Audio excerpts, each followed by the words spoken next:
Hello everyone. After understanding two important concepts of ownership and possession in previous video, today we would be exploring one of the most important concept of adverse possession vis-a-vis injunction in civil law.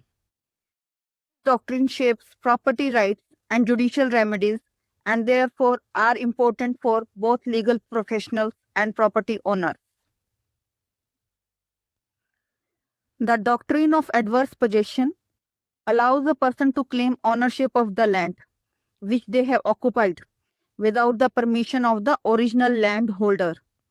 It requires continuous, hostile, and open possession, and it is governed by Limitation Act 1963 in India.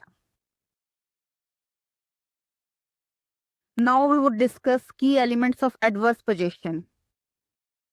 First is hostile possession, that it should be without the owner's consent to the possession. Second, actual possession, there must be physical control over the property.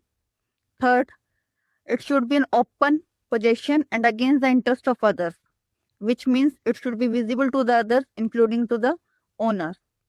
Third, continuous possession, which means uninterrupted possession for a period of 12 years in India.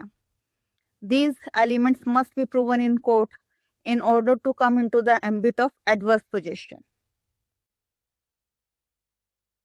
Possession is a widely recognized doctrine across many countries.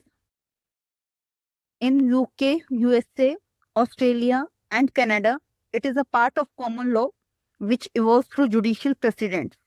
However, it is recognized as a part of codified statutes in countries like France, Germany, Japan, which recognizes acquisitive prescription based on good faith and often have a legal basis for possession. The doctrine of adverse possession is not free from criticism.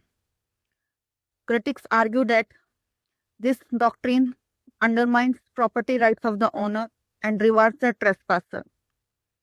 Supporters of this doctrine claim that it promotes land use efficiency and resolves long-standing disputes.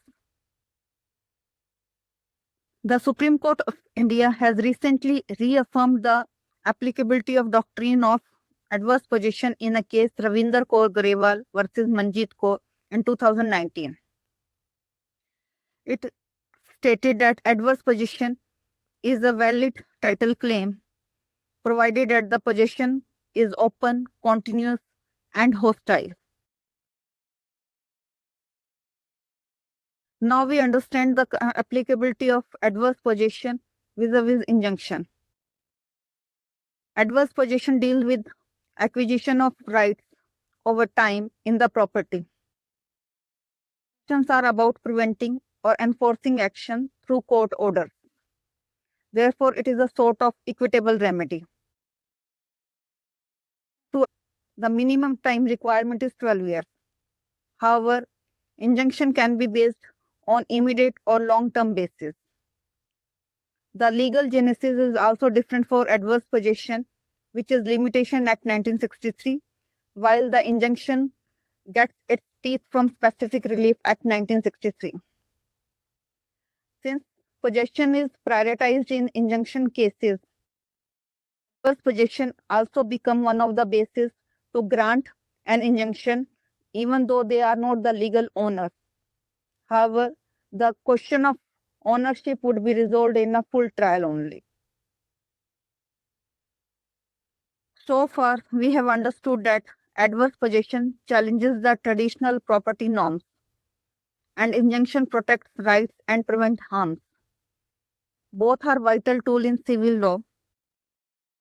Concepts are indispensable whether it is a case of defending property or seeking relief. Mastering these concepts can help navigate complex legal landscape. This is all about the doctrine of adverse possession. We would continue our series on injunction further. Series would be continued further to explain important aspects of injunction.